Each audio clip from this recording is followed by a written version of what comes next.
Hello everyone, I am Sarita Srivastava from Mahatma Gandhi Shikshan Sansthan. Now I am going to teach Hindi व्याकरण standard fourth. बच्चों, आज मैं आपको आपके व्याकरण के किताब से अभ्यास के प्रश्न जो अभ्यास पत्र 1 है उसको बनाकर बता रही हूँ, जिसमें मैंने आपको पहले भी पढ़ाया है भाषा, वर्ण, विचार, शब्द, वाक्य। ये सारे प्रश्न जो इस अभ्यास के प्रश्न में है इसी पर आधारित है। तो बच्चों, आप ये देखिए कि कैसे आप अपने पुस्तक में इन सारे प्रश्नों को बनाएंगे। पहला प्रश्न है बच्चों इसमें अभ्यास पत्र 1 का, भाषा किसे कहते हैं? भाषा के दोनों रूपों के दो दो उदाहरण लिखो। अब यहाँ पर उत्तर में लिखोगे आप, पहले भाषा कहते हैं, इसमें दो तरह के क्वेश्चन प्रश्न दिए हुए हैं। पहले भाषा किसे कहते हैं, इसके लिए हम उत्तर लिखेंगे कि अपने मन के भावों और विचारों को व्यक्त करने के माध्यम को भाषा कहते हैं। बच्चों, भाषा के बहुत सारी परिभाषाएं हो सकती है, आप अपने मन से भी इसकी परिभाषा लिख सकते हो। अब है भाषा के दो रूप हैं, मौखिक और लिखित। मौखिक के दो उदाहरण हमें लिखने हैं। मौखिक के दो उदाहरण होगा फोन पर बात करना, कविता सुनाना, और भी बहुत सारे होते हैं उदाहरण इसके, आप कुछ भी लिख सकते हो इसमें जो इसका सुटेबल होगा। लिखित भाषा का होता है पत्र लेखन और विज्ञापन लेखन। ये दोनों ही लिखकर ही हम अपने भावों को इसके द्वारा व्यक्त कर सकते हैं।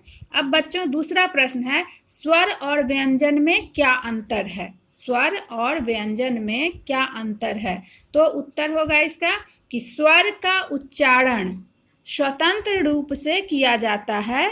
स्वर का उच्चारण स्वतंत्र रूप से किया जाता है, किंतु व्यंजन का उच्चारण करने में स्वर की सहायता लेनी पड़ती है। यही इन दोनों में अंतर है कि हम उसका स्वर का उच्चारण स्वतंत्र रूप से करते हैं, उसमें किसी भी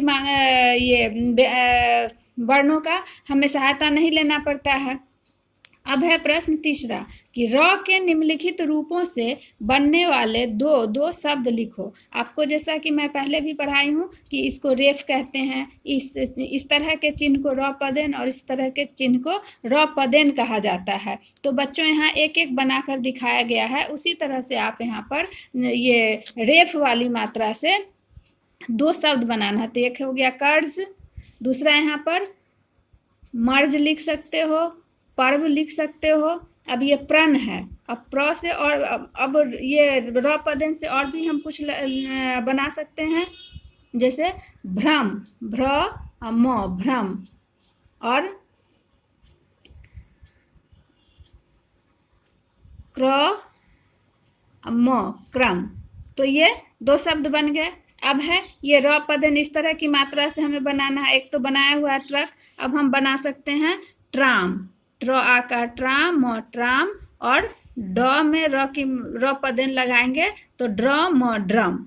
ये दो हमने बना दिया। अब बच्चों, चौथा प्रश्न आपका है वर्ण विच्छेद करो, यानी कि ये शब्द दिए हुए हैं, इनके वर्णों को अलग अलग करके लिखना है। तो यहाँ पर गमला लिखा हुआ है, तो गमला के लिए ग में हलंत लगाएंगे, फिर अ लिखेंगे, फिर म में हलंत, फिर अ, फिर ल में हलंत, फिर आ की मात्रा। तो इस तरह से हम गमला का वर्ण विच्छेद कर दिए। दूसरा है बगीचा में लिखेंगे ब में हलंत लगाएंगे, अ, फिर ग में हलंत लगाएंगे, दीर्घी की मात्रा है इसमें इसलिए दीर्घी ई लिखेंगे, च में हलंत लगाएंगे और आ की मात्रा है यहाँ पर तो आ लिख दिए बगीचा।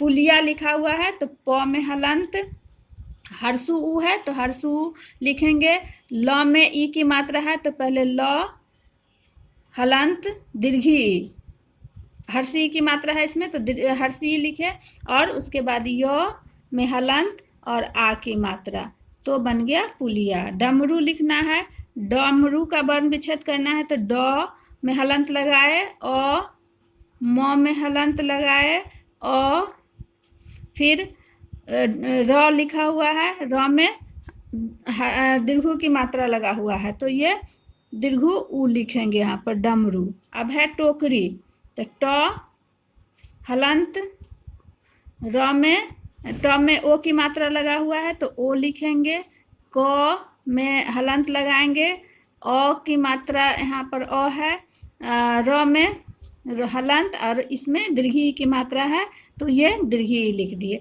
तो इस तरह से आपने देखा कि वर्ण विच्छेद कैसे किया जाता है। बिना हलंत लगाए हम वर्णों का विच्छेद नहीं कर सकते हैं, व्यंजन को अलग हम वर्ण से नहीं कर सकते हैं, इसलिए हलंत लगाया जाता है। अब है खाली स्थानों में उचित शब्द भरकर वाक्य को पूरा करना है बच्चों। तो क में दिया हुआ, यहाँ कुछ शब्द दिए हुए हैं जैसे हिंदी, निरर्थक, मराठी, ध्वनि बोधक, लिपि, नियमावली, विसर्ग।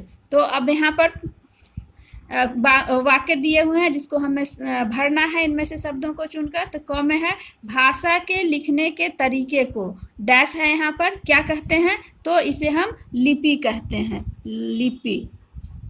तो यहाँ पर लिपि भरा गया। अब है डैश और डैश देवनागरी लिपि में लिखी जाने वाली भाषाएं हैं। तो हिंदी, हिंदी और मराठी, ये दो भाषा जो है वह देवनागरी लिपि में लिखी जाती है। उसके बाद ग में है बच्चों कि भाषा को शुद्ध रूप में पढ़ना लिखना सिखाने वाली। तो यहाँ पर क्या भराएगा, नियमावली, नियमावली को व्याकरण कहते हैं। जिस नियम के अनुसार हम पढ़ते हैं तो वह व्याकरण कहलाता है, कि हमें शुद्ध शुद्ध लिखना पढ़ना सिखाता है। अब अ को क्या कहेंगे, विसर्ग, विसर्ग कहते हैं। अब है अंग में है कि जिन शब्दों का कोई मतलब नहीं होता उन्हें निरर्थक शब्द कहते हैं। क्या कहते हैं बच्चों, निरर्थक शब्द कहते हैं। च में है बच्चों कि पशु पक्षियों की आवाजें, पशु पक्षियों की आवाजें कैसी होती है, ध्वनि बोधक होती है, ध्वनि बोधक, क्योंकि हम सिर्फ उनकी आवाज को सुनते हैं, हम उसको उस तरह से बोल नहीं सकते हैं, तो ये ध्वनि बोधक कहलाती है। तो आज मैं ये 5 प्रश्न आपको समझाई हूँ। नेक्स्ट प्रश्नों को मैं अगले वीडियो में बताऊंगी। धन्यवाद।